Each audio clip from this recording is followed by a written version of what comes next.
آج نماز عزت دلائے گی. سب سے پہلا اعلان ہوگا. کہاں آج پتہ چلے گا عزت والے کون ہیں. کہاں ہیں راتوں کو اٹھ کے نماز پڑھنے والے اور اللہ کے نام پہ خرچ کرنے والے. صرف نماز نہیں، زکوٰۃ بھی دینی پڑے گی. پیسہ ہے زکوٰۃ نہیں دے رہے، پیسہ ہے اللہ پہ کے نام پہ خرچ نہیں کر رہے. بھائیو، اللہ کے نام پہ خرچ کرنا سیکھیں اللہ کے واسطے. اپنے آپ کو سادگی پہ لائیں اور اللہ کے نام پہ لٹانا سیکھیں. اللہ آپ کی نسلوں کو واپس کرے گا، صرف آپ کو نہیں، آپ کی نسلوں کو واپس کرے گا. آپ اللہ کو قرضہ دے رہے ہیں، کسی ایسے ایرے غیر کو قرضہ نہیں دے رہے. یہاں مسجدیں والے چندے مانگ رہے، بھائی مسجد کو چندہ دو. مدرسوں والے چندے مانگ رہے، مدرسوں کو چندے دو. یہ تو مسلمان کی غیرت کے خلاف ہے کہ اللہ کے گھر میں مسجد کے لیے چندہ مانگا جائے. اور کہیں صندوقچیاں پھرا رہے، کہیں وہ جھولیاں. ایسی مجھے شرم آتی ہے. یہ کرنے والوں پر بھی میں کیا کہوں، ان کی عقلوں پہ بھی پردہ ہے کہ اللہ کے گھر میں مخلوق کے سامنے جھولی پھیلاتے ہیں.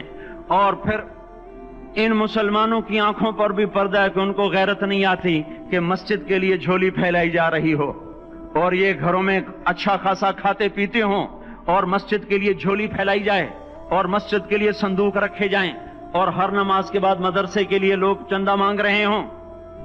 یہ ایمانی اور غیرت کے خلاف، مسلمان کی سخاوت کے خلاف ہے کہ اس طرح مسجد کے لیے جھولیاں پھریں اور مسجد کے لیے صندوق پھریں. ہم تو اللہ کے نام پہ بے دھڑک لگائیں. اقیم الصلاۃ وآتوا الزکاۃ، اقیم الصلاۃ وآتوا الزکاۃ 67 دفعہ یہ حکم چلا ہے، اور ہر دفعہ زکوٰۃ کے ساتھ. نماز نماز زکوٰۃ، زکوٰۃ نماز، نماز زکوٰۃ، زکوٰۃ نماز. نماز پڑھنے والے زیادہ ہیں نسبتاً زکوٰۃ دینے والوں سے. زکوٰۃ دینے والے تھوڑے ہیں، پیسہ جاتے ہوئے جان جاتی. ہمیں نہ دو، اپنے غریب رشتہ داروں کو تلاش کر کے دیں. اپنے غریب رشتہ داروں کو، اپنے غریب پڑوسیوں کو. آج جو صحیح دیانتدار تنخواہ دار ہے وہ بھی مستحق زکوٰۃ ہے اگر وہ دیانتدار ہے تو. اگر رشوت نہیں لیتا تو آج کا ایس پی بھی مستحق زکوٰۃ ہے. میرا ایک دوست ایس پی کہنے لگا میں زکوٰۃ کا مستحق ہوں، حالانکہ میں ملتان کا ایس پی ہوں. کہ 15 دن میرے گھر میں کبھی سالن پکتا ہے، کبھی نہیں پکتا. اپنے اوپر صرف خرچ کرنا. بچے کو کھلونے کی خواہش تھی، 1000 روپے کے کھلونے لے کے دے دیے. کیا ظلم ہے یہ؟ 1000 روپے کے کھلونے بچے کو لے کے دے دیے. کیا اللہ نہیں پوچھے گا کہ اس 1000 سے کسی غریب کے گھر کا دیا جل سکتا تھا اور کسی کے غریب کا ایک ہفتہ گزر سکتا تھا، تیرے کسی مسکین رشتہ دار کے گھر میں بھی کچھ سالن پک سکتا تھا.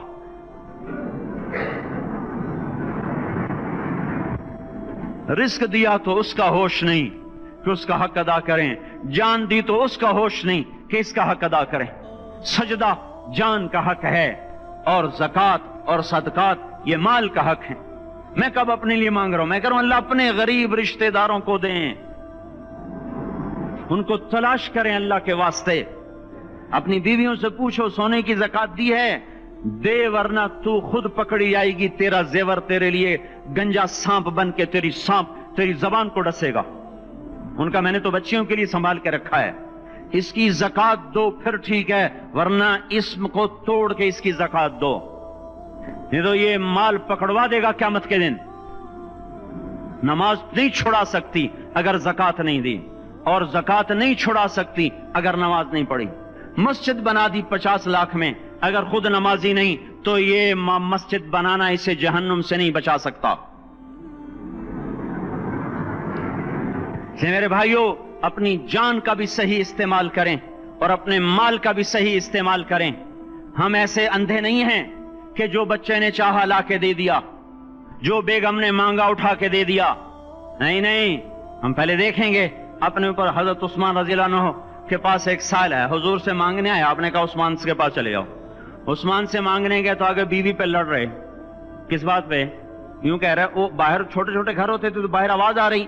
بیوی کو کہہ رہے اللہ کی بندی، رات تو نے چراغ میں بتی موٹی ڈال دی، وہ بتی ڈالتے تھے نا اس کی روئی کی، تو تیل زیادہ جل گیا، تو یہ کہنے لگے یہ کس کنجوس کے پاس بھیج دیا جو بیوی پہ لڑ رہا ہو کہ تو نے بتی موٹی ڈالی ہے تو یہ مجھے کیا دے، تو یہ دمڑی بھی نہیں دے گا۔ جب ان کو باہر بلایا اور خیرات مانگی کہ وہاں سے آیا ہوں، تو انہوں نے اندر گیا، ایک تھیلی اٹھائی، نہ پوچھا کہ کتنے چاہیے، نہ پوچھا کہ کون، 3000 درہم اٹھا کے دے دیے۔ وہ حیران ہو کے کہنے لگا یار ایک بات تو بتاؤ، کہا کیا؟ کہا یہ مجھے تو نے اتنے دے دیے کہ میری اگلی نسل کو بھی کافی ہیں، اور خود بیوی پہ تو لڑ رہا تھا کہ بتی موٹی کیوں کر دی؟ کہنے لگے وہ اپنی ذات پہ خرچ تھا، وہ پھونک پھونک کے کرنا ہے، یہ اللہ کو دے رہا ہوں جتنا مرضی دے دوں، یہ تجھے تھوڑا دے، اللہ کو دے رہا ہوں۔ تو اپنی جان کو بھی لگائیں اللہ پر اور اپنے مال کو بھی لگائیں اللہ پر، اور میرے بھائیوں اپنی کمائیوں کو حلال پہ لائیں، اپنی اولاد کو اور بیویوں کو سمجھا دیں کہ ہم تمہاری خاطر دوزخ میں نہیں جا سکتے۔ یہ ہم اس پر توبہ کریں، اس پر توبہ کریں، اور یہ آبادی ہر وقت ہونی چاہیے مسجد کی۔ چلو کوئی جو جہاں سے بھی آیا ہے مسجد کے عادی بنو میرے بھائیوں۔ ہماری جماعت گئی تھی اردن میں 1991 میں، تو ہم اسرائیل کے بارڈر پر چلے، انہوں نے بتایا کہ یہ ہم سے آمد رفت بات چیت ہوتی رہتی ہے، چونکہ کچھ عرب ادھر رہتے ہیں کچھ عرب ادھر رہتے ہیں، رشتہ داریاں ہیں۔ تو کہا یہ یہودی ہم سے پوچھتے ہیں تمہاری فجر میں نمازی کتنے ہوتے ہیں اور تمہارے جمعے میں نمازی کتنے ہوتے ہیں؟ ہم نے پوچھا یہ تحقیق کیوں کرتے ہو؟ ان کا ہماری کتابوں میں یہ ہے کہ جب فجر کی نماز کے نمازی اور جمعے کی نماز کے نمازیوں کی تعداد برابر ہو جائے گی تو یہودی دنیا سے مٹ جائیں گے۔ اب یہاں فجر میں 1.5 صف ہوتی ہے اور جمعے میں باہر بھی صفیں بنی پڑی۔ چلو میں کہتا ہوں مان لیا 1/3 طبقہ باہر سے آیا ہے، یہ 2/3 تو یہیں سے اٹھ کے آیا ہے، یہ کیوں نہیں ہر نماز میں آتا؟ میرے بھائیوں اپنے حال پہ رحم کریں، اللہ کے واسطے میری پکار کو سنیں۔ میں آپ کو کوئی فلسفہ نہیں سمجھا رہا، میرا روزانہ ہر جمعہ جب آتا ہوں میں یہی مضمون بیان کرتا ہوں، میں روزانہ آپ کو نیا بیان سنا سکتا ہوں۔ 360 دن ہیں، میں اللہ کے فضل سے آپ کو روزانہ نیا 360 دن میں آپ کو 360 نئے بیان سنا سکتا ہوں۔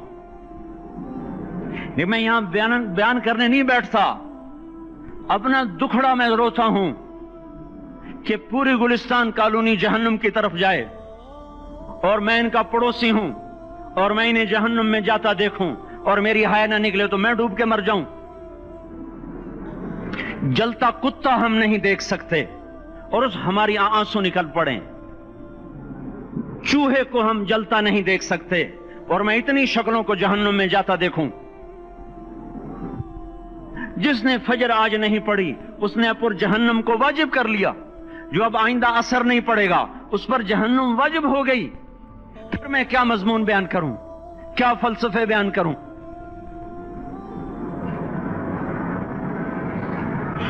اس لیے میرے بھائیوں اپنی ذات پہ رحم کریں، اپنے بچوں پہ رحم کریں، اپنے گھر والوں پہ رحم کریں، مسجد کی دوڑ لگائیں، اپنے مال کو اللہ کے نام پہ خرچ فرمائیں تاکہ یہاں بھی جہان بنے اور وہ بھی جہان بنے۔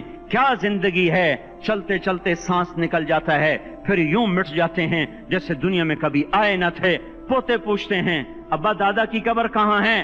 ابا کہتے ہیں بیٹا یہیں کہیں مل گئی، پتہ نہیں کہاں ہے۔ آج تو اگلی نسل دادے کی قبر نہیں دیکھ سکتی۔ ہم اس دنیا کی خاطر اللہ کے باغی ہو جائیں۔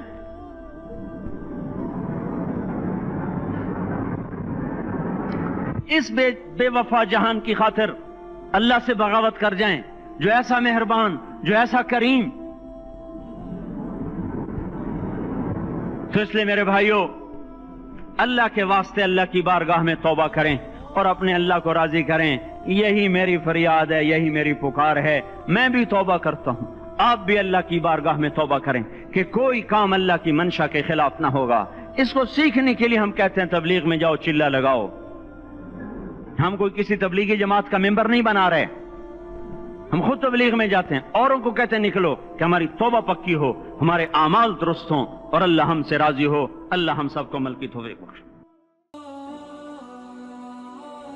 Thanks for watching. Please subscribe, like, share Mufti Sufyan.